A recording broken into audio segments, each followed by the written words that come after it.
Quick intro for this one. It's a little bit shorter than usual. I hadn't slept the night before, so I kind of had to cut around some of my questions, which were a little bit poorly delivered just because of the anxiety going on in my brain at the time.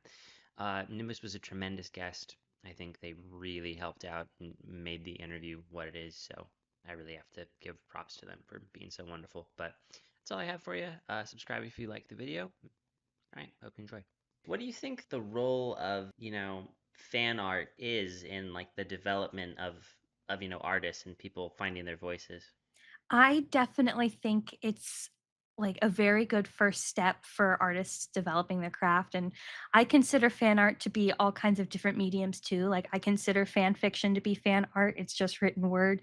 It's a really great place for people to start developing their own craft and skill with whatever medium they desire. I mean, people make animations, people make written works, people make actual art, they can make crafts too.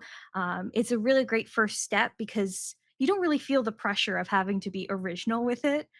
You're able to just take characters and experiment and explore with your art without having the pressure of like, oh no, this is all my original ideas.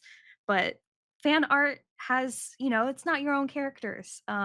You have some rules you might want to abide by, but it's also free, it's experimental, it's very I don't want to say anti-capitalist because it's still all media, but it's very unique in a way where people are able to experiment without feeling the pressure of having to put on a performance to make money with it. I'm gonna ping pong to a completely different thing. You mentioned just there in the answer, and for you to talk about it in videos, the Mhm, the negative effect of, capitalism and all these things on creativity. And I guess the angle I come at it from, you can take this a different direction if you'd like. When I look at this, I think let's take the last, I don't know, 30, 40 years, whatever it may be. I think two of the really disturbing things that I've seen in, the corporatization of art and everything have been mhm, I don't know the proper term for it, but I would say the extension of copyright law, like the fact that mhm. it's, in the 1990s they extended it. They called it the Mickey Mouse Protection Act because Disney was lobbying. Yes, So you're yes, familiar with this, yeah. Um, yes.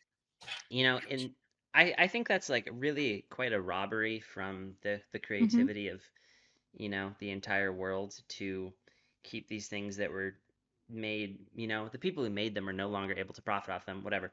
I'm mhm, rambling on, but that and antitrust, the complete lack of enforcement and like all of these different monopolies we have going on.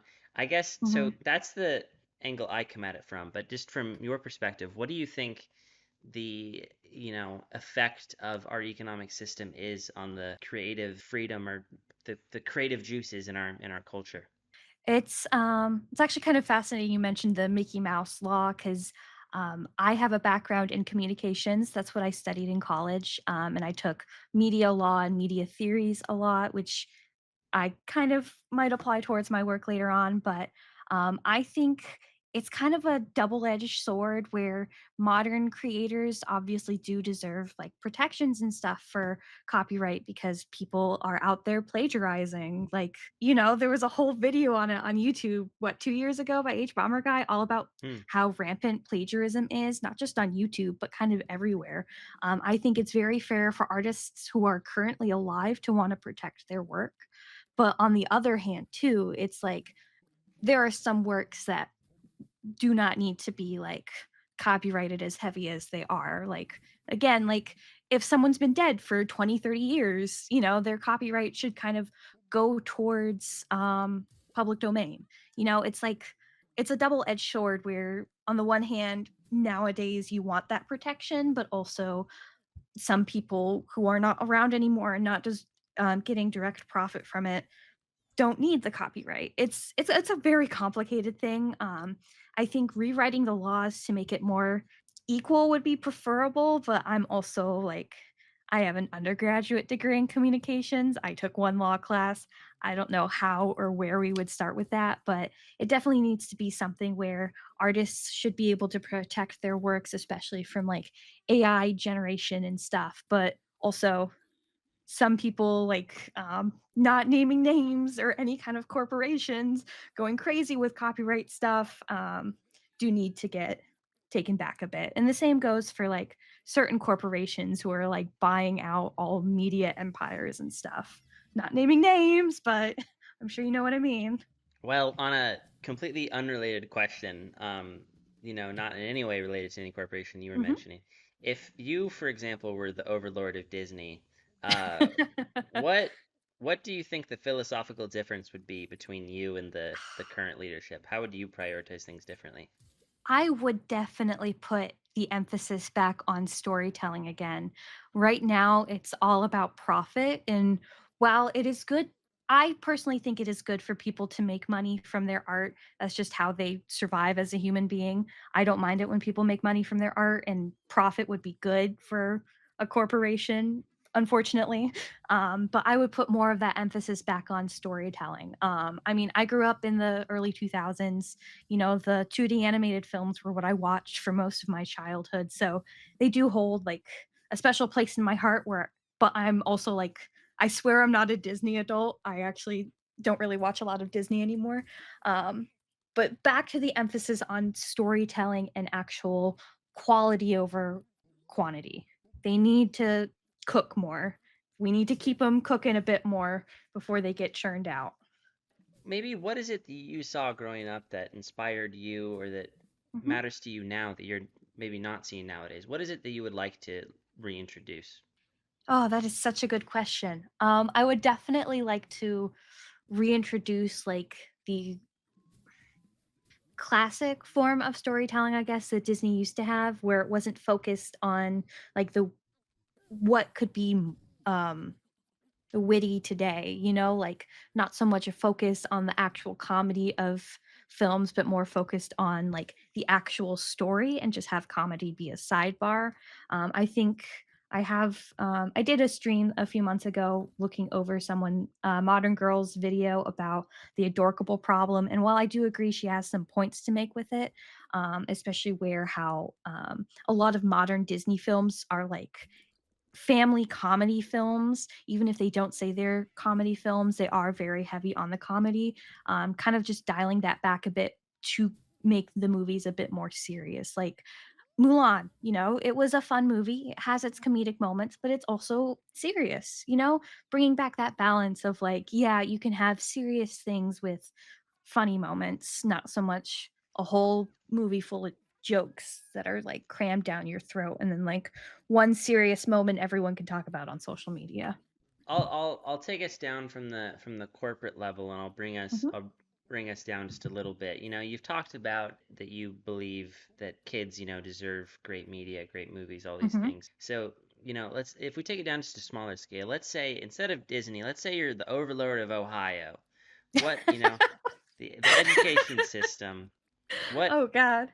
what are the movies you're gonna put in front of the kids to be like, no, this is the great stuff. Check this out. This is gonna really give you something. Can I just ask, did you choose Ohio randomly? No, I did not. Because I actually do live in Ohio, so that's like twice as funny. Overlord of Ohio. All right, that's great. I would definitely focus on a lot of films that have a lot of obviously diverse representation. The 90s era of Disney Renaissance with like Mulan and stuff, that's always good. I would also probably put them in front of some DreamWorks films too, some of the modern ones that have come out. And again, this is like strictly from an animation perspective. Some of the modern ones that have come out have been pretty good too. I would really want to focus more on like the actual themes of the film rather than picking specific ones.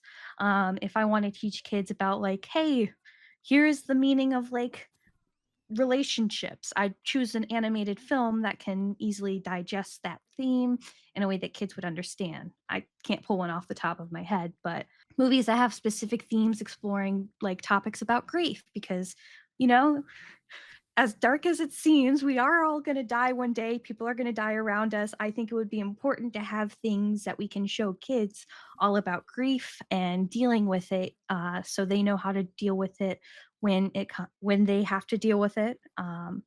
In a way that doesn't dumb it down for kids, in a way that actually like approaches the topic with the seriousness and um, concern that it ought to. Have you seen the David Cronenberg film Videodrome? I don't believe I have. I would be very curious to see what you think of it. But for I couldn't tell you why, but for some reason you kind of remind me of a professor character in the film named Brian Oblivion, and his whole thing is like The television screen has become the retina of the mind's eye. Yes. That's why I refuse to appear on television, except on television. The battle for the mind of North America will be fought in the the video arena. I love that quote. That is such a good quote. And I mean, that's pretty applicable to like all forms of media because right now it's like, and I'm not trying to say this to be too political or anything, but You can it be is political if being you want to. fought via screens, basically phone screens, TV screens, computer screens, tablet screens, whatever you have it. The battle for like kind of the whole world is happening on screens. I think that's kind of an important thing we need to acknowledge right now because yeah. I had a point and I completely lost it, but yeah, I No, agree I with that quote 100%. what do you think the benefits are of examining folklore and, fantasy through a hard science lens? That is such a cool question. I think that fantasy and especially folklore was how we used to understand the world around us. I've been getting into reading some more folklore books and books about folklore recently. And one of the things I've really been fascinated with is how some of these old like stories are meant to explain things, to explain like scientific things, explain how the world works, explain how we need to interact socially with each other, like, and how it was used as a way to teach kids lessons. It's like modern animation for kids is basically just new folklore in a way, I guess. And analyzing it from a more scientific perspective is important because it's like the true mix of like science and humanities and art because we don't experience the world through one specific lens. We experience it through every single lens all the time. And that's important to acknowledge. And analyzing folklore from a scientific perspective gives us a unique look at how we used to understand the world in a historical context that's not that historical, I guess. It's not so much obsessed with the facts of how this event happened, it's more on how we felt and how we dealt with what was going on in the world. There's such a I think textural component to your videos, the use of paper textures and like a Mhm. very identifiably handmade kind of vibe to it. And I'm thinking about the kind of meta on YouTube right now. You have people like Summoning Salt, releasing his videos as VHS tapes and that kind of thing. So I Mhm. guess this is a two-part question. Would you have an interest in your videos being physical media? And if so, what format would you like them to be? Hmm. I mean, I think physical media would be interesting for my YouTube videos. I grew up in the era of like right at the end of VHS moving into DVDs and Blu-rays. So having them all on like DVDs with funky like menu screens that look like they've been handmade, I think that would be really cool. I really like the handmade aesthetic that I've developed for this channel. Um, and I have actually been expanding it more into things that I guess, kind of own already instead of just using digital assets. So I've been, for the video that just came out, my Undertale retrospective, I guess you can call it. Some of the assets in that were things I drew with crayon and paper. I really like exploring a handmade aesthetic just because I think it's physically interesting. It creates a cool texture, and I haven't really been seeing a lot of channels exploring it in a collage way in their videos. So. When we talk about strong female characters and all these Mhm. things, what do you think is missing from maybe a definition of strength that leads people to misunderstanding it? I think, and this is just my own personal opinion, I am more of the opinion that characters who are stronger emotionally than physically are more meaningful than characters who are stronger physically. Obviously, like, there's nothing wrong with especially like a female character being strong, whether that's from any kind of physical exercise or sports she's into, or like if she's in an action movie, obviously she's going to want to have some cool, awesome fighting scenes. But I think we've kind of set aside the importance of emotional strength and especially in the recent few years. And I think we need to go back to that. A lot of like the first few Disney princesses, Snow White and Cinderella specifically, they are kind characters. They are nice characters, even when they're being faced with horrible odds. It is their kindness that has always set them apart from me, and something I've always appreciated as a fellow, I guess, kind person. And the way our society is going right now, I think we need characters who are emotionally strong and emotionally intelligent and kind to kind of like fight back against the cynicism of the modern era. Besides kindness, what traits do you think should be considered punk rock? What traits other than kindness? I think there to be punk rock, there needs to be a element of bravery too.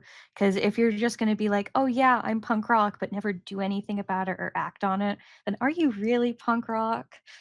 Not really. And I understand like doing some things and saying some things can be scary sometimes, but the bravery is important even if you only do it like do one thing like once a month. That is still more than nothing. So I think having the bravery to actually stand up and do something with your kindness is important. They go hand in hand. I know, role-playing games have historically been kind of a very important outlet for queer people and trans people and all Hmm. these sorts of things. And maybe you don't feel this way, but I see kind of a connection between that aspect of it and like avatar creation. Whereas I guess I wasn't aware of the term Hmm. pngtuber, or I Yeah. think that's what you called it. Um, to you, what do you think is the importance of being able to create, identity and character and gender and all these things from just a completely blank creative canvas? What do you think the importance of that is? I think it's acts something similar to the way I described fan art earlier. I think it is a great way to experiment and explore ideas that you probably wouldn't do in real life. Like one of the themes I try to explore with my character design for Nimbus is more of a bright, colorful kidcore aesthetic with it. That's why I have, the hoodie with the bright colors, the cute cloud design, the beaded necklace, the fluffy hair. All of it is exploring a kidcore aesthetic that I actually don't have in real life. I'm more in real life. I wear earthy tones more often, but I also like the kidcore aesthetic, and I use this as the outlet to explore it when I can't do it in real life.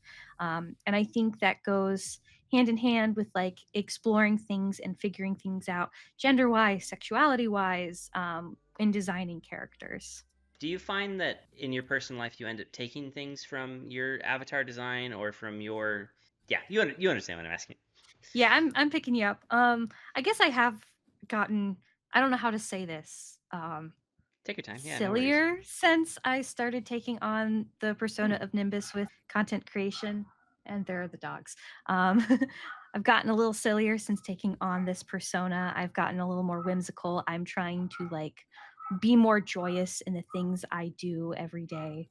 Because, I think that's a great way to fight against, again, the cynicism of the modern era, weaponize your joy and whimsy and whatnot. I can't remember exactly the game it was offhand, but on your last stream you were playing a farming sim.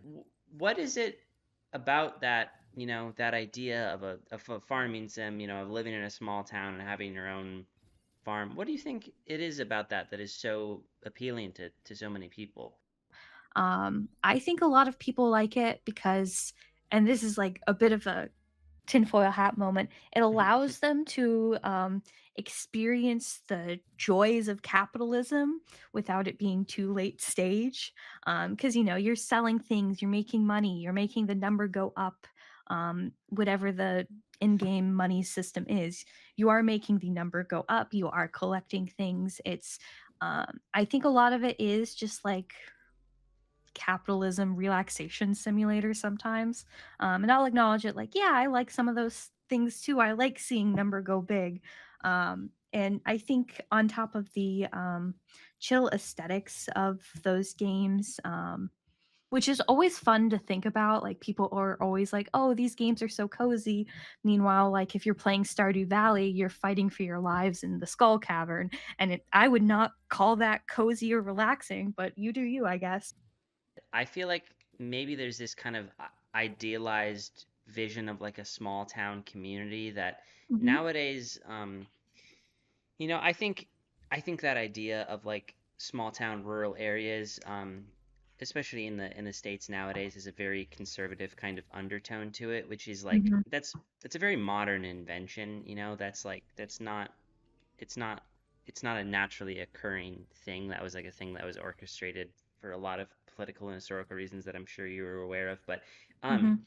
I don't know. Do you think there's anything to that idea of like being able to live in, and exist and work and marry and whatever within this like kind of idealized version of a small town? Or do you think there's anything to that? Good question.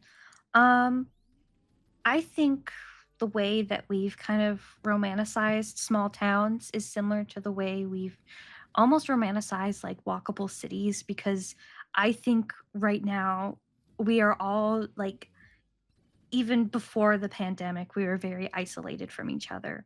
And we crave that connection because we are a communal species. We crave connection with other people. And I think like people who crave small towns probably also crave like a walkable city too, because they want the community around them and they want people around them to also like them too. It's like we want to be in communities where we are at least liked, even if like we're not all friends. We want to at least know like, hey, the person down the street, they're not my friend, but I know I can go to them if I need like a cup of sugar or something for something I'm baking. We crave that community. And I think media that explores small towns often romanticizes the cuteness, I guess, of it. Like when you say small towns, the first thing that always comes to mind are Hallmark Christmas movies, where someone goes from a big city to a small town, and there's always like that aspect of community there. And I think that's what we crave the most, and something that maybe some of us are too embarrassed to say. But realistically, like, I lived in a small town in Pennsylvania when I was younger, and it was not a great place to live. Um, all we had was a Walmart. uh, so they're theoretically awesome, practically not always, because they're often victims of like gentrification or redlining or what have you historically. I would be remiss not to touch on Moonwatch. Is observing nature kind of like a key to cosmic or surreal storytelling? Do you think there's any truth to that? I think there is. First of all, you dug really deep to find Moonwatch. Kind of impressed with that. You really did your research because it is still in development right now. Because I had the idea, I made everything, I posted it, and then went, okay.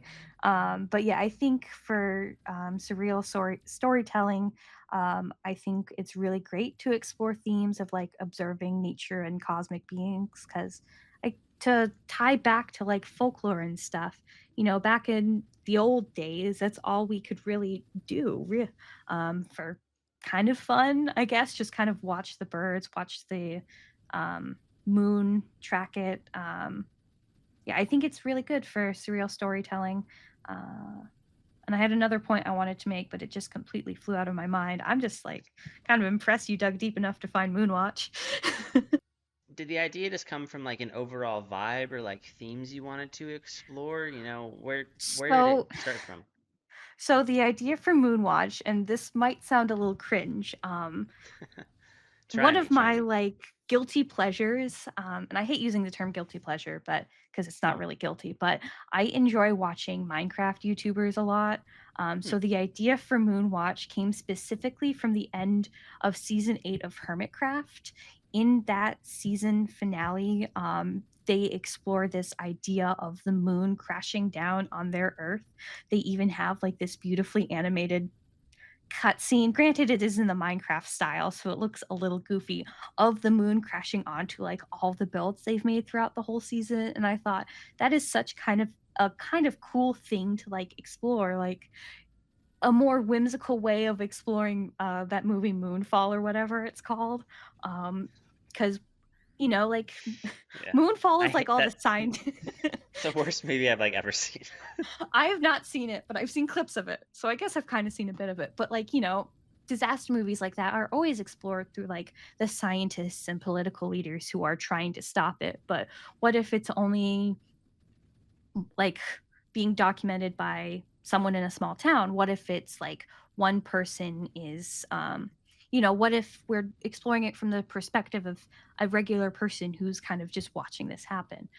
So that's kind of like the main source of inspiration. And then I also wanted to pull in a bit of like inspiration from the few years, I lived in that small town, a bit of a excuse me, an insular community where everyone knows everyone. So it would be easier for the narrator to get the interviews that I had ideas for to make the quote unquote podcast, and bit of Gravity Falls for the whimsical weirdness of it, I guess. That's where the whole idea came from. It's still very early development, so coming soon will probably be more of a coming next year, but it's kind of fun. It's fun to just do projects and not have like any kind of time limit, I guess. This is the setup to the question. This isn't the question itself. Are you familiar with the Voyager Golden Record? If you had been in the room, if you were the person making the decision, is there a song that you would have insisted needed to go on the Golden Record? Great question.